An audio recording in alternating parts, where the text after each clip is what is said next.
very welcome, Peter, and we're all enjoying itching to get at it. Thank you.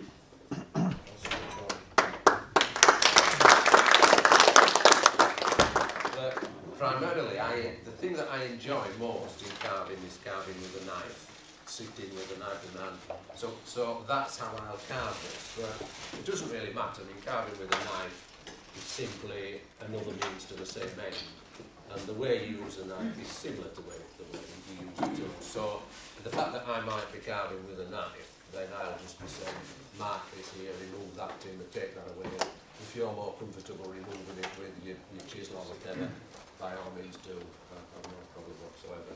Quite happy to do it how you want to do it. I'm quite happy to do it if we don't finish it. I mean, it's not a race as to finish one.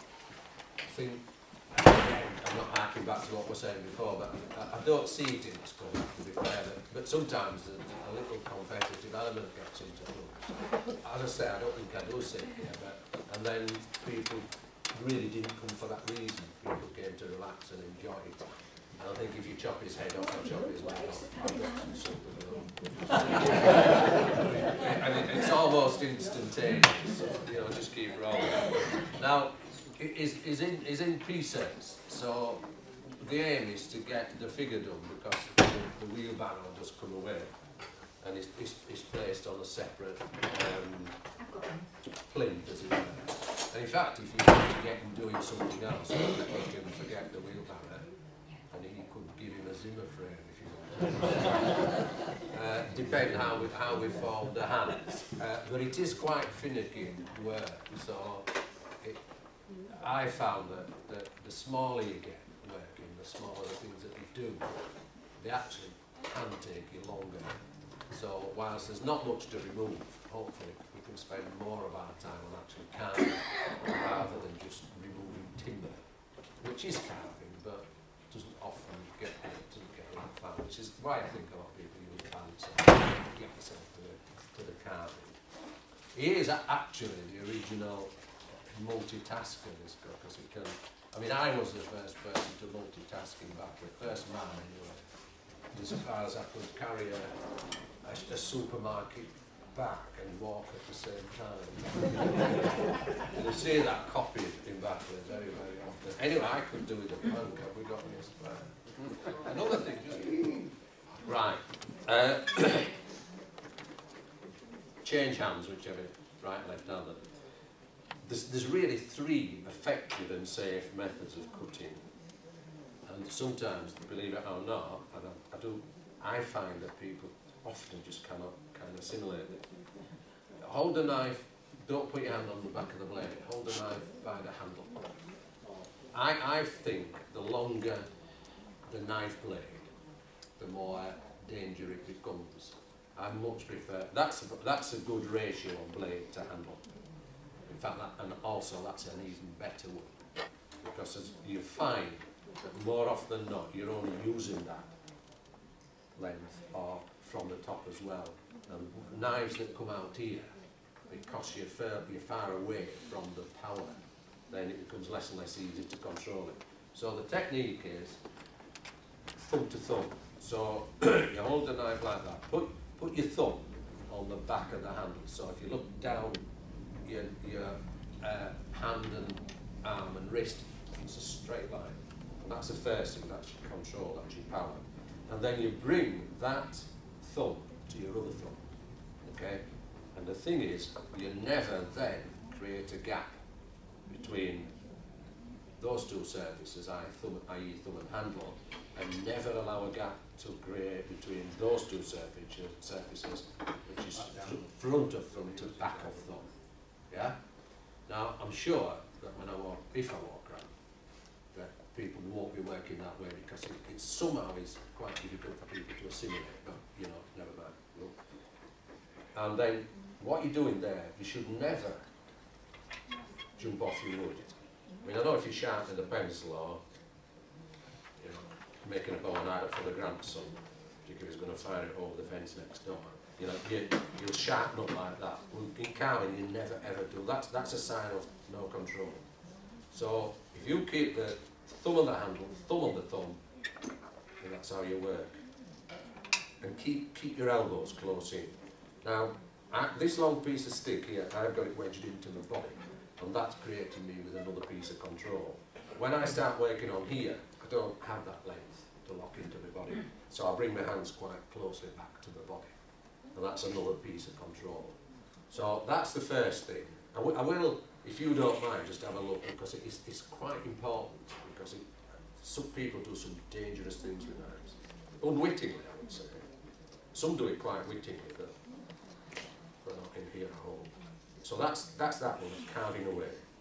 Now, one of the things you'll do in knife carving is carve away in shape. The other thing we want to do is create shapes, create wedges, create, in here you'll be creating under his chin, under his cap. So you need to put stop cuts in. And you do that in the same way, you push for the stop cut, but you want the stop cut to come from the other side. So you turn the blade whilst it's still in exactly the same position, and you nick that out. So that thumb is stopping that blade coming back towards yourself. If you keep your thumbs together incessantly, and I mean that, I can't think of a stronger word. If you keep your thumb, then that's your safety lock. Now, the other one, and people say, never ever do this, is to do this. Now, again, if you put thumb to work and thumb on there like that, sometimes you can't do it exactly as you want. If you put that on there, and you don't use your wrist, your elbow, or your shoulder to pull, but what you do is you squeeze. Then that again is your safety. Can you see where I'm cutting from with that knife? It's right down at the shoulder, right down at the bottom. And that's your safety there. Now, theoretically, if you stay like that, never move from that technique, then it's a big word, impossible, isn't it? Then it's unlikely, very, very unlikely, you're going to cut yourself. And you can bring enormous amount of strength into there, not that there's any great value in rushing, you know, keep it slow. So if you're not doing knife carving, ignore all that. But if you are doing knife carving, try to, you know, keep to that technique, it is quite important. So if somebody will sign a check now for my insurance company, we can get rolling. Okay, happy with that. And anybody doing anything else with your chisels, well, obviously, you know, you're used to using chisels and that, you know, employ your own safety. What I've been doing is very similar to what you do with a blade. When you should really always try and use a blade like that, so that you've got two-hand control, one hand on the table. I'm not teaching you how to suck eggs, but you can use these on here like that. Again, it's a practice. When you look at it, it seems foolhardy insofar as I'm pushing this blade towards that wood, towards that hand. What you do is the same thing. Chuck your thumbs, use your thumbs. If I ever lost my thumbs, I'd be finished as a whittler. Because your thumbs are critical. It's like your big toes when you're walking, without them it can't be done. So to do that safely, I don't think I'm using any of these on this little project, but to do that safely, which is one of the things you can do when you're whittling using palm tools, and again, that's your control. You're using almost your knuckles. Right. Let's go. Some of these are fat and some are thin. Not through any planned reason, it's just not automated control. I can put them on a CNC. The first thing I do is to mark a centre line down the side by using your finger to kind of lodge and draw it down. I mean, you're doing it by eye rather than by act. So just to draw a centre line. I find drawing a centre line in anything, if you're carving animals, if you're carving, say, you know, dolphin that's diving, if you look over the top and follow a centre line round, it just keeps the removal of timber around that centre line logic. So draw a centre line. Now the way I do this is only that. It's the way I do it. It's not, you could have another carver here and do it entirely different. I hope you would acknowledge that the way I'm doing it is safely, but you could have another carver who did it in quite a different way. In the way I remove timber, there is no there's only really one thing that you should think about, and that's safety. And often safety and effectiveness are the same thing. But now what I'm doing, I've drawn the centre line up either side. I'm just going to scribe up. If you've got your drawing in front of you, you'll see why I'm scribing up on the outside there.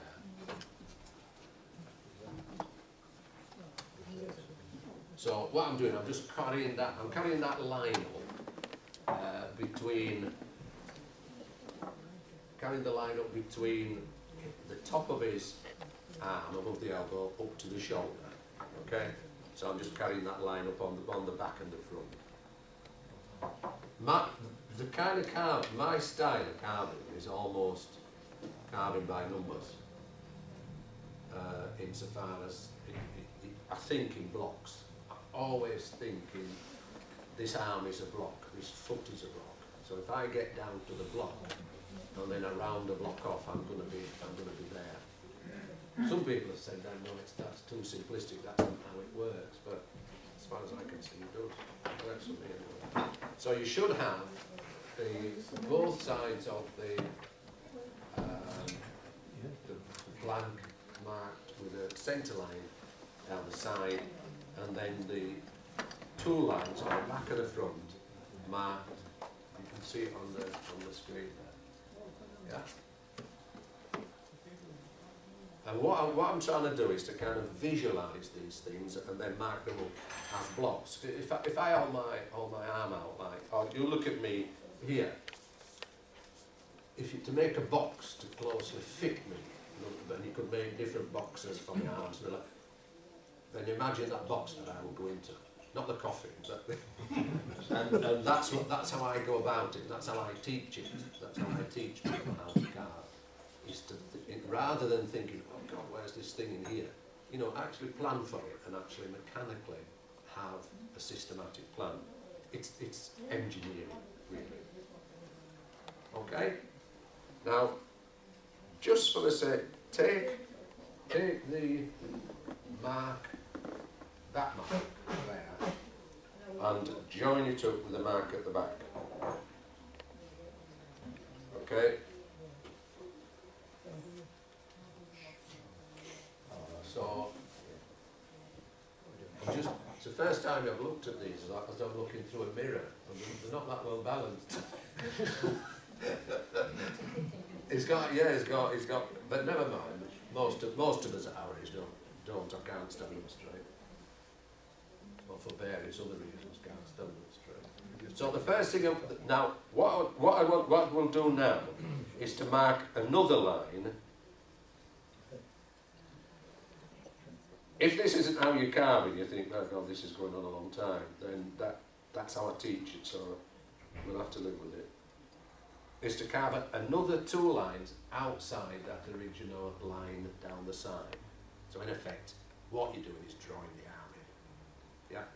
But you've centralised it, you've got yourself a centre line, so if you move a little bit outside that centre line, and then what you can do, we don't have to do this all the time, but say we were teaching you how to carve. What you can do then is just hash on the side of that line. Now we're not going to do this every time, it's just to, and if you hash it, then that's the wood that's got to be taken away. Okay? You can look at the front and the back, and you could hash there if you want.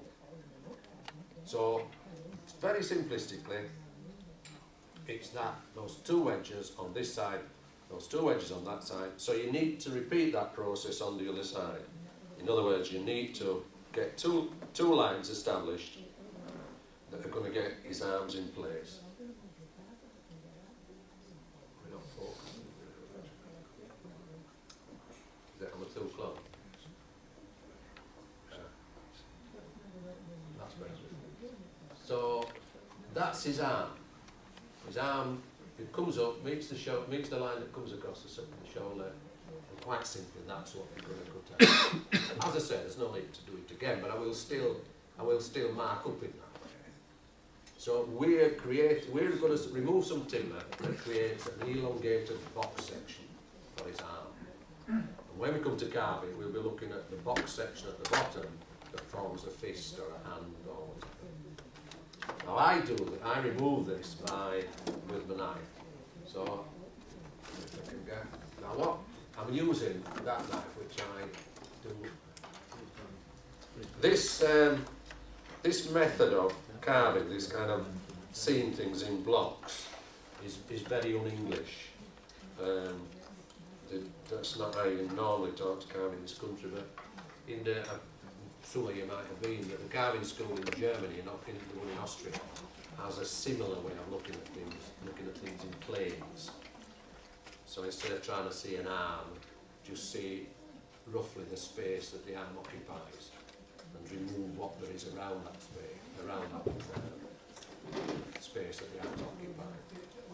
Carving in blocks, basically. Create the blocks, and then refine the blocks. The other side.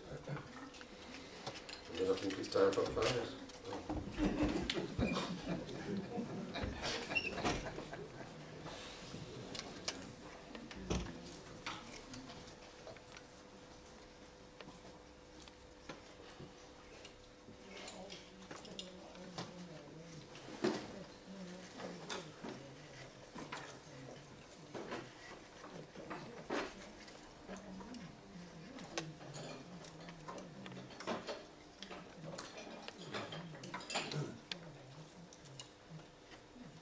Doing some of these carving manoeuvres, it's not always possible to employ that thumb to thumb, you know, particularly try and do something near enough to it, you know, try and get some wedge in the way.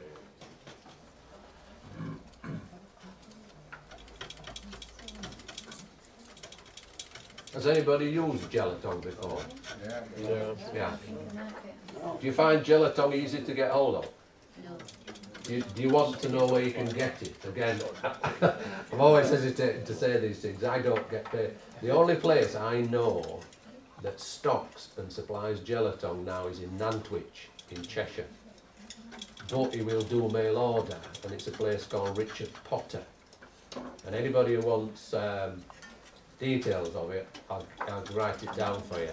But if you ever fancy a kind of a bit of a drive out, because I know it's not the nearest place on earth, but if you fancy a bit of a drive out to Nantwich, it's really quite an interesting place to see. It's 5 generations of the same family. Peter, I've been talking to Richard and he's going to come across Well, one meeting with a carve. yeah, I was just going to say that's all right. But I don't think we're in any rush here. And don't start rushing. That's the way I see it.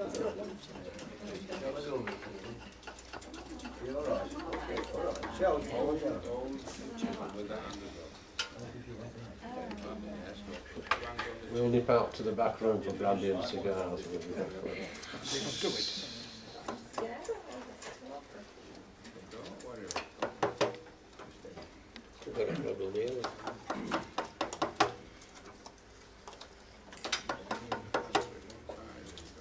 If I see anybody carving in a particular way which I don't think is safe, would they be offended if I told them? I don't want to do it in public, but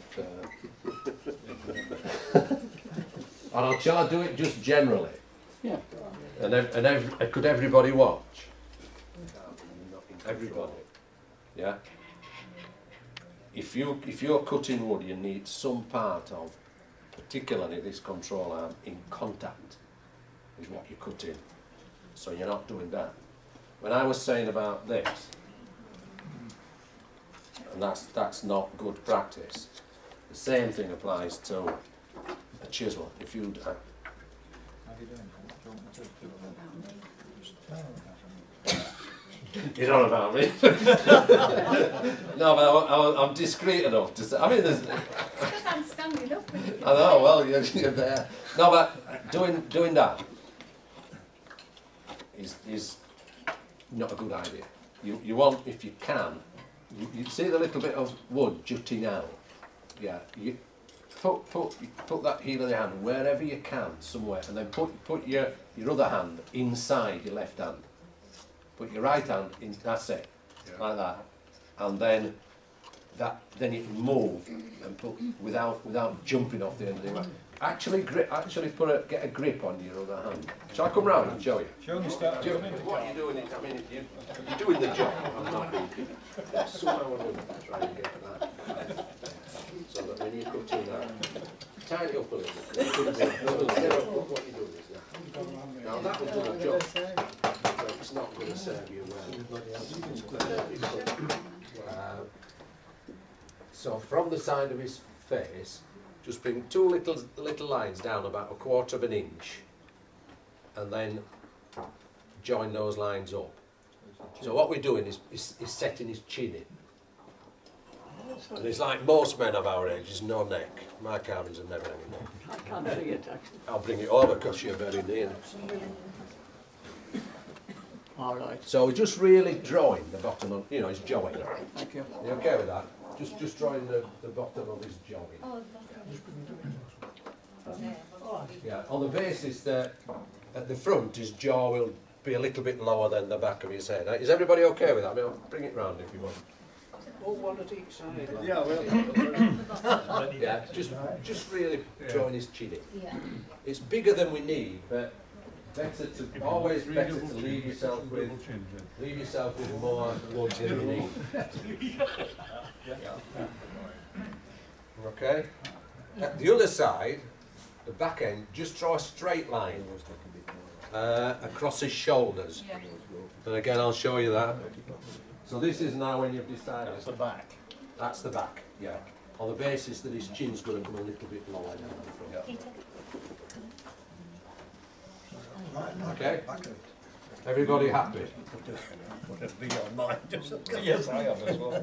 Yeah. Everybody happy? Happy is a strong word, I know. Is everybody? The bit you've chopped out, is that the front, Peter? The straight line across is the back of his head. The front is where the line drops down a little bit more. So it's that one. Can you see it? That's his front. Over to the left and say, right, we've got the head. So we've got the arms set in, and we've got the head set in. So we'll leave that. Don't bother about putting his whiskers in here. His bald. Okay, that makes sense. Yeah. Right. Now we've got this is critical now. Remember which is his back and which of it. If you want to write a B, so front. Who did you punch? That's him. You got it. Does he know yet? You're all right.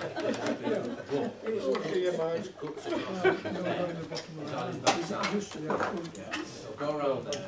You've got him his jacket. Such nice people. Where's the head? It's good to, but it's surprising how it becomes obscure when you're doing something like this. So, we're doing in a short space of time. We're doing a fairly complex piece of work here, and we haven't even got to the head.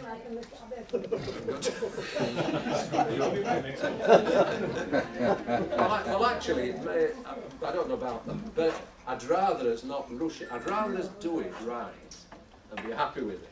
And do something that we're fairly pleased with, than actually rush it today. Now, whenever that. I mean, it might be 2 years you've got to leave it, but don't kind of underestimate it because it's small and because you're not using a huge battery of chisels. It's still a significant piece of work. So if it's, as I say, if it's challenging, you're thinking, well, which way am I going? That's fine. That's as it should be. That's right. That's why I think knife carving is such a great teacher. That it does really put your mind around thinking about grain very, very quickly.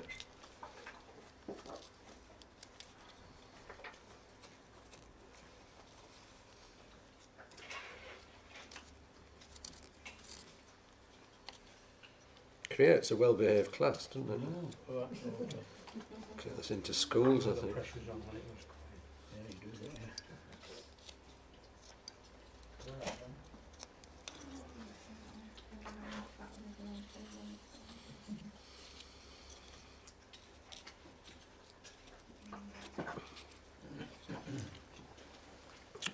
Oh, sorry. So what you want to do is to make an egg shape at the top of the head, with the thin part of the egg being on the pointing to the front. right? And it needs to probably be an egg shape's fine. We'll just David, you're missing camera. and get the extremities of the egg at the back and the front of the side to touch the edge of the carving. If it's easy for me to bring it round, I'll show themselves. But yeah, the thing is to learn how to do something. So learning by observation is fine. You know, if you're not careful, you'll have a queue at Harrogate or Saturday. Well, I actually do, because that's what we do now at this show, is try and get people to get their hands on. I admit we don't carve little figures. No, there'll be a queue for your little figures. Yeah, it'll be all this lot. Bring all these things to Harrogate. We'll finish them on Saturday. So really, you.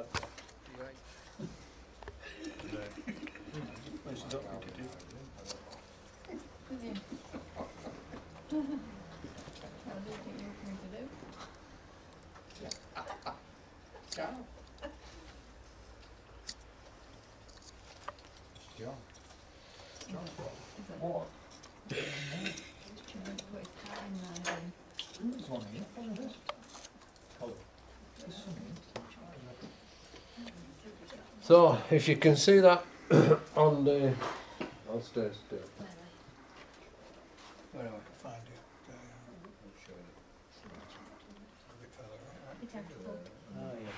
Just turn it sideways or more No, that's his robot. And we're going in at the back. So you're cutting away underneath the chin so that it loses that kind of, chainmail look. With a lot of width on it, so you can cut that in. Shall I bring it round for you?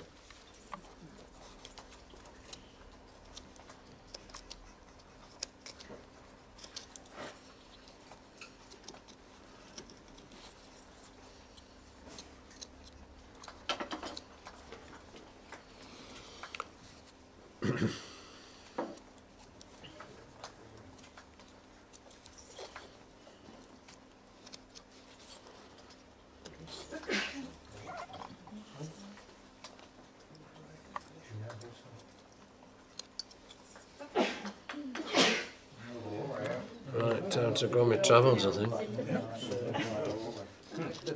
Make the cut at each side of the chest a little bit more pronounced. Take the point of your knife or the or your chisel and make it cut into it fairly deep. So it looks as though that whilst the upper arm is laying close to the body, it looks as though it's separated. And it's just really by digging a V ditch.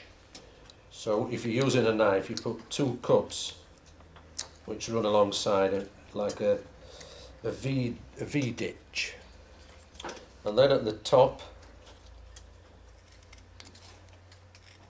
go around, and really what you're doing here is almost putting the seam of his shirt in. And again, I'll just come round and show you where I've got at this stage. Just try and, if you can, balance the shoulders. Strictly come down. A golden satin. I don't know. Okay. I'll tell you tomorrow. Are you know for any more? Yeah. Food Do you for want me to- that's fine. All right, Janet, you want Let me just see if there's any